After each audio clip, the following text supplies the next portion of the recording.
Now I have a pleasure to introduce Antonio Agrosi from Joint Secretariat of Interreg Adriatic Program, and Antonio Agrosi will speak about experiences and future possibilities of European territorial cooperation in the Adriatic Ionian region. Please.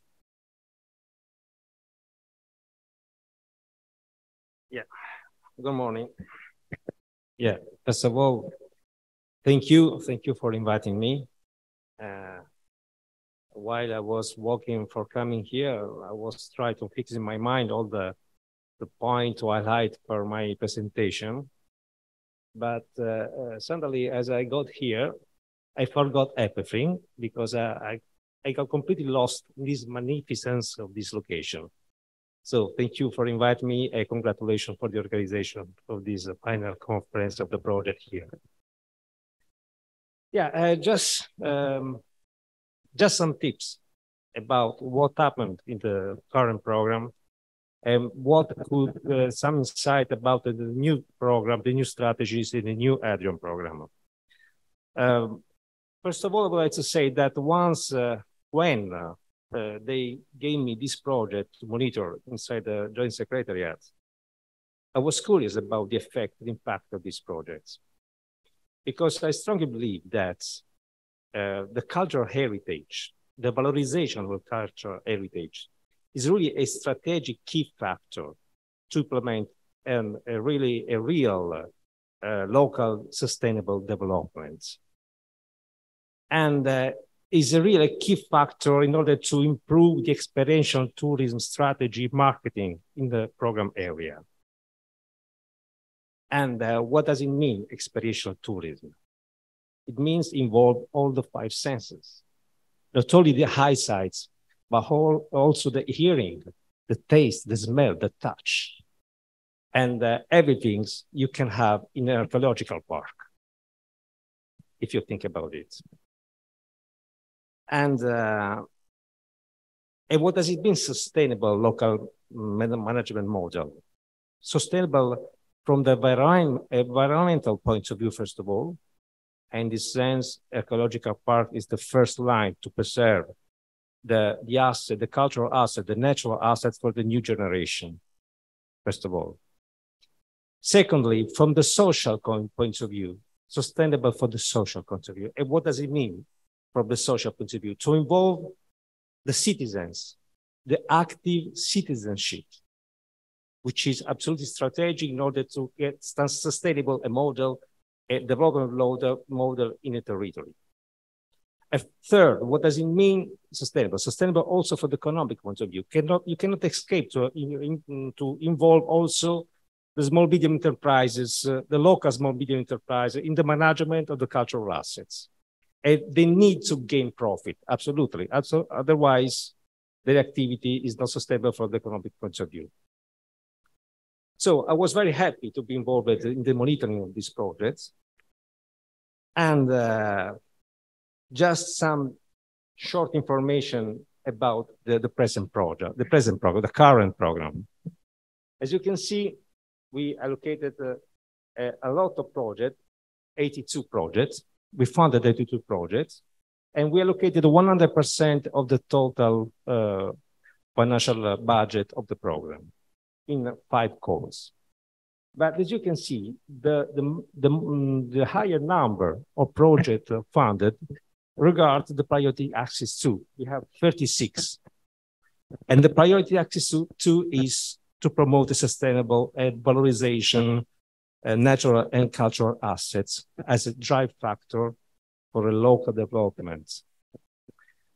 The highest number, why? It's normal, because you have to think about it, the program area, there are 72 UNESCO World Heritage Sites and 29 cultural routes. What a richness, what a wealth. And you have to think about also from the economical point of view, the tourism sector, for instance, the employment rate in the tourist sector in the program area is higher than the European average. In Europe, it's just 9.4%, more or less. In Greece, for instance, it's 20%. In Croatia, is 12%. In Italy, is more than 10%. So, as you can see here, we funded more than 600 number of total beneficiaries, which is, I mean, a high number. And some of them are located, most of them are located in the ERDF countries, as other residual part in the IPA countries. The difference, obviously, depending on the financial location of the program between ERDF and IPA funds.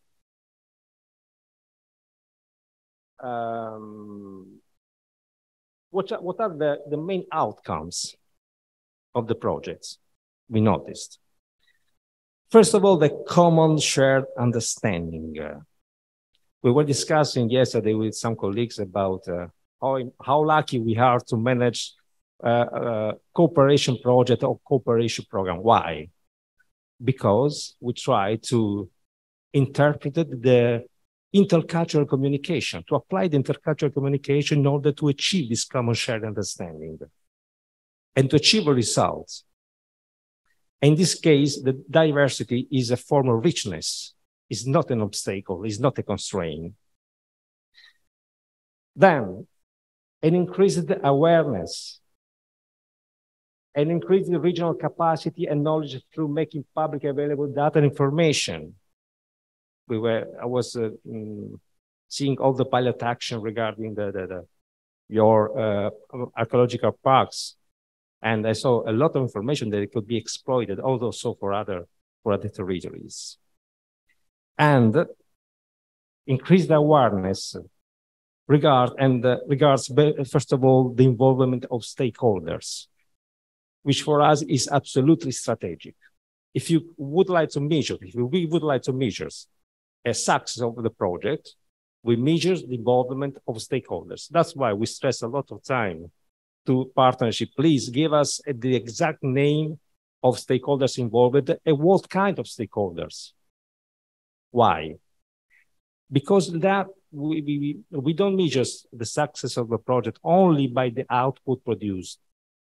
That could be perfect from the theoretical point of view, but above all, we measure the success of the project from the involvement degree of the stakeholders, which give us a measures of the impact, the real impact of a project.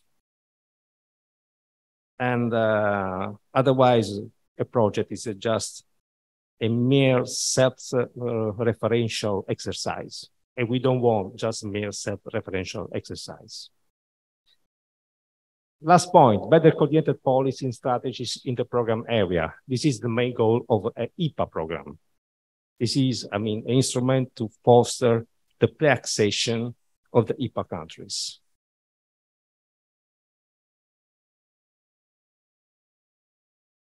So, the new program.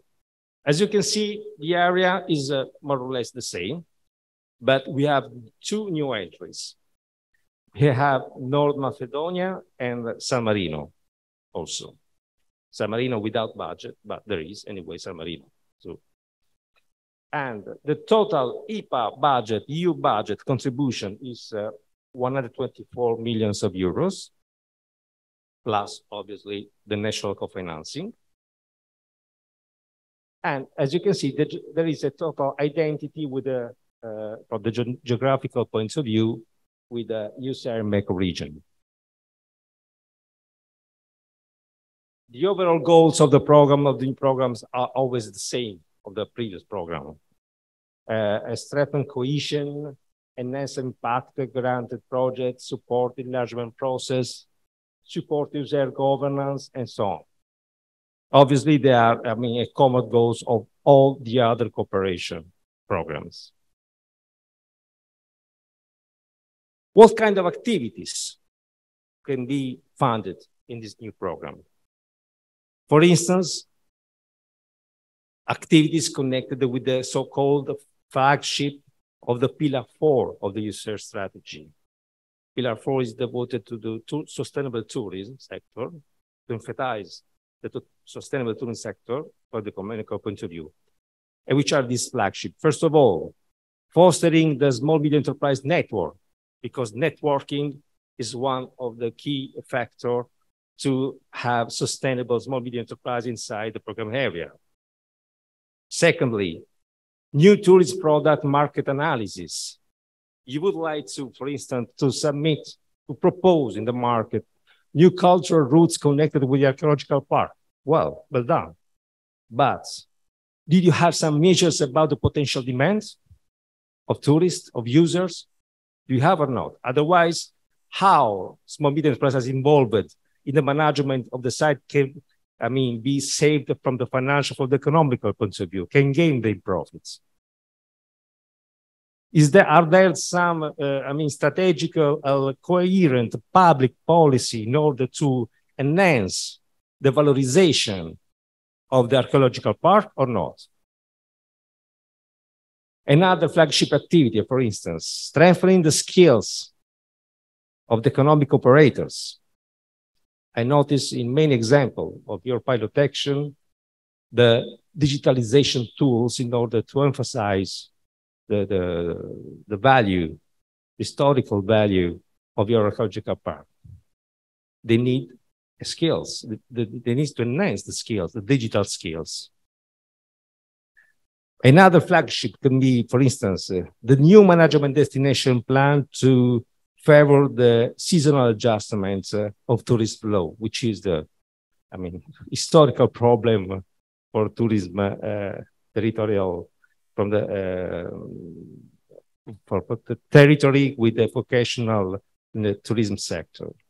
They need to change, to shift the flow, tourism flow in different seasons. And another flagship, potential flagship, is the implementation, the developing of new cultural routes, which is one of the goals of your project, for instance, through the archaeological park valorization. And other potential activities, as you can see in the slides, can regard the continuation of capitalization activities of for instance, follow-up topics already granted in the 1420 program, or synergies with other programs and source of funding. I can summarize these 3 points in one word: capitalization.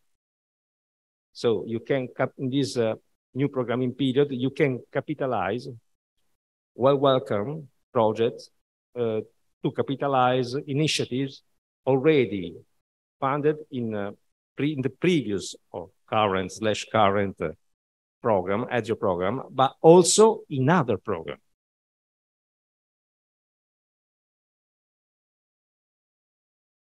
Here, the new program, the new budget allocation.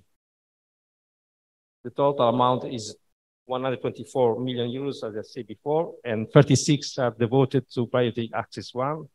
But then we have a look more in detail, in depth to the priority axis. 67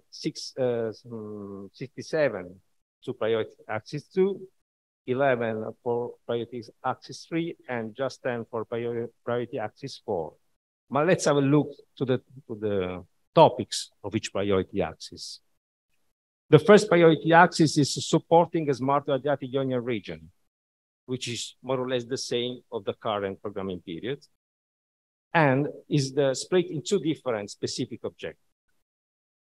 The first specific objective is strengthening innovation capacities, and the second is supporting skill developments. The second priority axis is supporting greener and climate-resilient Adriatic Ionian region. And here we have 4 different specific objectives. The first one is enhancing resilience to climate change, natural and man-made disaster. The second is supporting circular economy. The third is supporting environmental conservation protection. And the fourth is supporting sustainable multimodal urban mobility. Priority axis 3 is supporting carbon neutral and better connected Adriatic Ionian region. And you have here just one specific objective, which is strengthening carbon neutral smart mobility. And finally, priority axis 4, supporting the governance of the Adriatic Ionian region, is devoted only to the governance of the Adriatic Ionian region. But what is important for you, I would like just to give you some short insight about potential activities that can be funded in this new program, which are related more or less to your projects. Let's have a look to some project idea. As you can see in the new program, there is not a priority axis or specific objective devoted to the valorization of the cultural or natural assets. No more. Why? Because it's horizontal. You can apply it in each priority axis, this topic, in a way. And I'll show you how. For instance, as for the priority axis 1 and the specific objective 1.1, strengthening innovation capacities, you can develop projects in order to foster the smart specialization strategies in the framework of sustainable tourism or in the protection of the cultural heritage, for instance.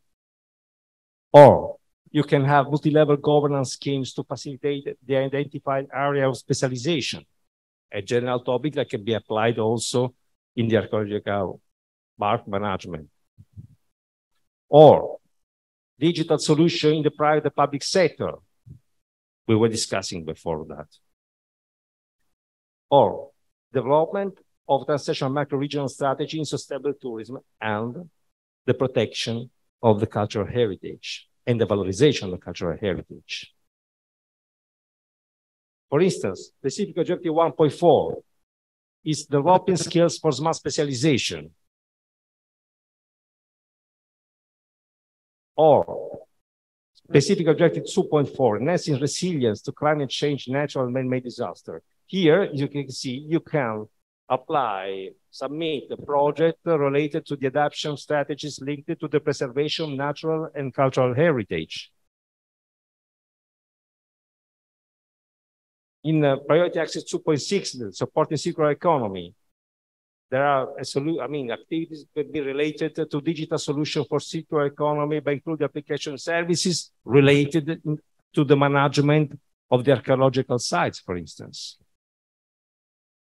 And finally, specific objective 2.7, support environmental preservation and protection.